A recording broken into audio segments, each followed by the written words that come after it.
Bienvenue à notre rendez-vous de l'actualité. Au sommaire de l'Interafrique Canada, le jour du souvenir célébré de Kandahar à Ottawa. Au Canada, l'ancienne gouverneure générale Michaëlle Jean occupe de nouvelles fonctions à l'UNESCO. À la une de l'actualité africaine, la FAO lance un outil agricole pour le continent. Au Congo-Kinshasa, dans la province du Sud-Kivu, des affrontements entre FARDC et FNL signalés à Kiliba. Au Maroc, le Front Polisario et le Maroc s'entendent sur de prochains pourparlers en décembre. À l'international, le choléra s'installe dans la capitale haïtienne et inquiète les autorités. Pour le sommet de Séoul du G20, les négociations difficiles devraient déboucher sur un accord à minima. Dans l'actualité sportive, Haïlé Gebrselassie, un géant de l'athlétisme, passe le relais. Et pour finir, la culture, ça a bien brassé au Québec la semaine passée avec le spectacle de l'artiste antillais Chris. À Kandahar, comme à Ottawa, les cérémonies du jour du souvenir ont été empreintes d'émotion. En Afghanistan, les militaires ont honoré la mémoire de ceux qui ont perdu la vie au cours d'une cérémonie à Kandahar.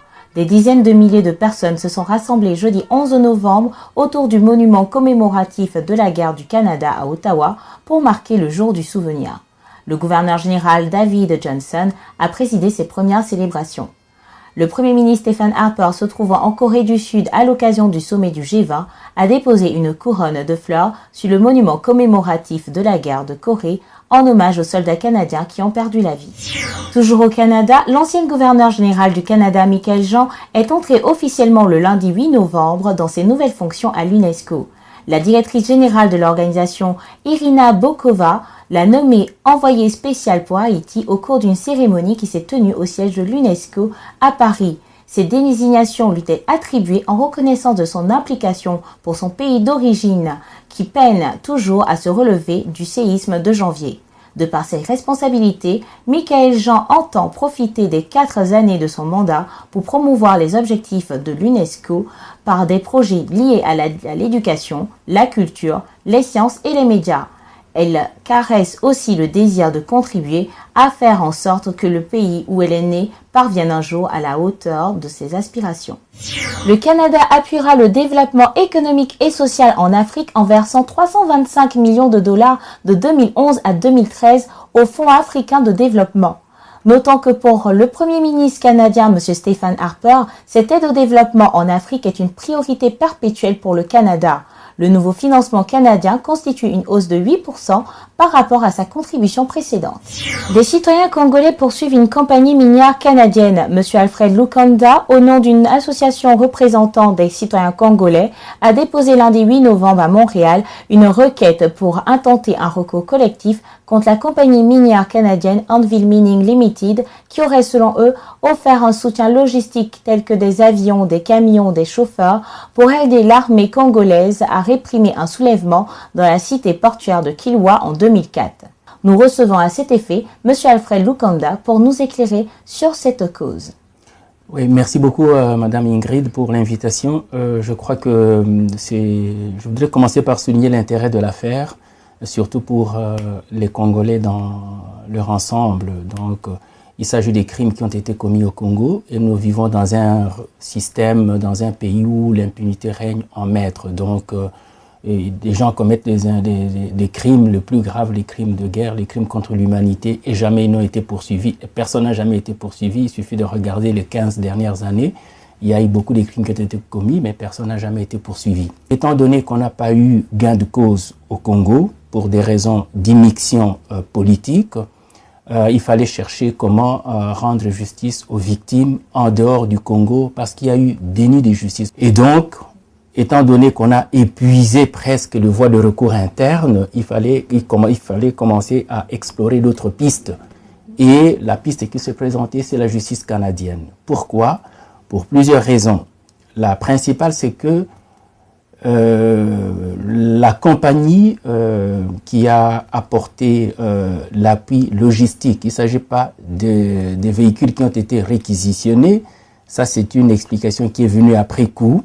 Donc, parce que si c'est une réquisition, on est en contexte de guerre, donc on peut justifier la compagnie. Non, il ne s'agit pas d'une réquisition, il s'agit d'une démarche de la compagnie elle-même qui, après avoir constaté qu'il y a des rebelles qui sont entrés à Kilwa, qui ont commencé à proclamer la sécession katangaise, la compagnie est allée chercher des militaires, à apporter les véhicules, à ramener le véhicule avec des militaires. Donc il s'agirait d'une offre de service. Ben exactement. Donc il ne s'agit pas, surtout la thèse que je voudrais détruire, c'est qu'il ne s'agit pas d'une réquisition. Et donc c'est un apport logistique que de façon libre, la compagnie a apporté à l'armée congolaise. Malheureusement, la compagnie n'a pas donné d'instructions, par exemple des directives à la compagnie en disant qu'il s'agit d'éviter à ce qu'on puisse disons, dévaster la mine. Et donc, vous connaissez comment les militaires agissent en République démocratique du Congo. Ils ont exterminé, ils ont tué les gens, autour de 73 personnes. Donc, ils ont commis des crimes. Et c'est pour ça qu'on les a poursuivis. Et donc, la compagnie étant canadienne, il y a la loi sur les crimes contre l'humanité qui dit que quand une compagnie, disons quand une personne, un Canadien commet des crimes à l'extérieur, et n'est pas seulement un Canadien, n'importe qui, si qui commet des crimes, n'importe qui, oui, vous commettez des crimes à l'extérieur, même s'il n'y a pas un seul Canadien qui était mort, même s'il n'y a pas de lien, c'est du fait que vous êtes Canadien ou du fait que vous vous trouvez au Canada, on peut vous poursuivre devant les juridictions canadiennes. Et donc ça, c'est le premier fondement du droit. Deuxièmement, la compagnie n'est pas seulement canadienne, mais l'argent vient du Canada, c'est des ressources des contribuables canadiens, vous et moi, et tout simplement, c'est cet argent qu'on a utilisé pour aller commettre des crimes. Et donc, sur base de ça, on a choisi de faire un recours collectif. J'ai dit on, il ne s'agit pas de moi en fait, il s'agit de l'association, c'est indiqué, donc l'association canadienne contre l'impunité. C'est une organisation non gouvernementale enregistrée selon les règles du droit canadien, constituée d'autres personnes morales, donc d'autres associations, notamment la ZADO, que je représente au Canada, les RIDE, ACIDH et les Global Witness. Et donc, moi, je n'agis que comme représentant de la ZADO dans cette cause-là. Et donc, on est allé déposer la plainte dans le cadre d'un recours collectif pour représenter les victimes, donc des citoyens congolais, pour qu'ils puissent être écoutés par les tribunaux canadiens. À la une de l'actualité africaine, au Soudan, un appareil d'une compagnie soudanaise s'est écrasé jeudi dans la région occidentale du Darfour avec plus d'une trentaine de passagers à son bord. Il y aurait au moins 6 morts, mais environ 90% des passagers ont survécu. L'Organisation des Nations Unies pour l'alimentation et l'agriculture, la FAO, a lancé jeudi un guide de référence couvrant 43 grands pays d'Afrique. Ce guide indique les cultures les plus adaptées aux différentes zones agricoles, des terres arides aux hauts plateaux, tout en conseillant les meilleures périodes pour effectuer les semis. Au Nigeria, les syndicats manifestent pour une augmentation du salaire minimum.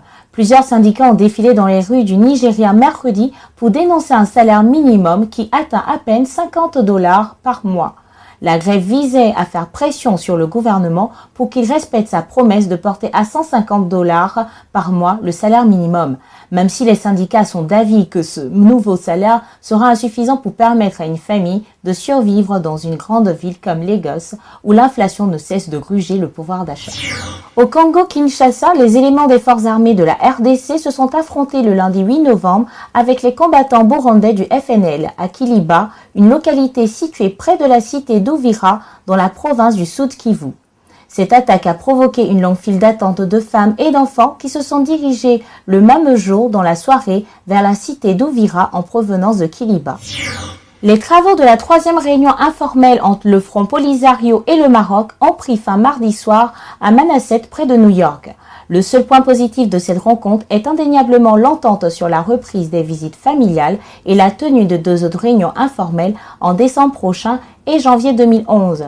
Cette rencontre, rappelons-le, s'est tenue sous de hautes tensions dues à l'assaut sanglant donné par les autorités marocaines contre les campements des Sahraouites à El Yaoun.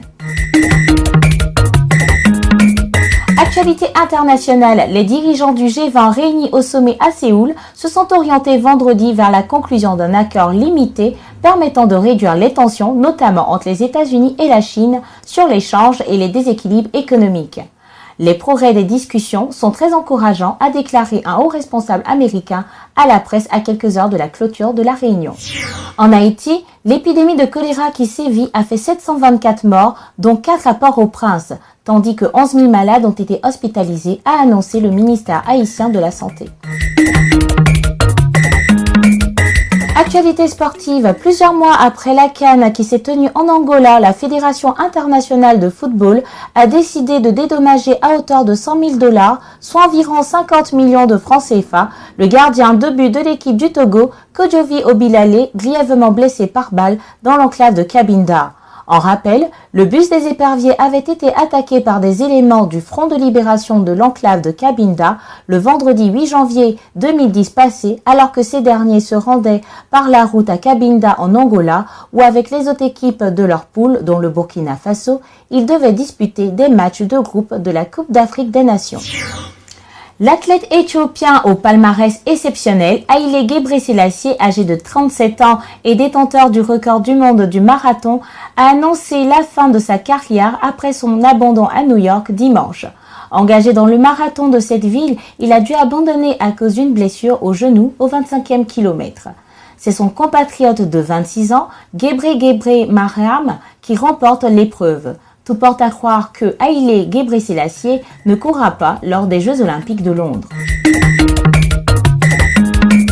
Et pour finir, la culture. Le choriste malien Mamadou Diabaté a remporté le trophée du meilleur album de musique traditionnelle des 52e Grammy Awards qui se tenaient dans la nuit du dimanche à lundi à Los Angeles pour son album Douga Mansa. Mamadou Diabaté est né à Kita, un des berceaux de la culture mandingue. Il est installé aux États-Unis depuis plus de 15 ans.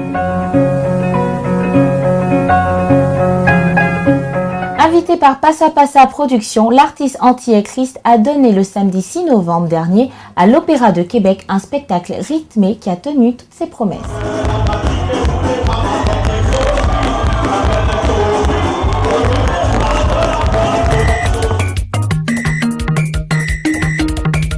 C'est la fin de ce journal et nous nous quittons avec ce proverbe africain. La langue qui fourche fait plus de mal que le pied qui trébuche. En espérant que les uns et les autres vont méditer sur cette citation, merci de nous avoir suivis et à la prochaine.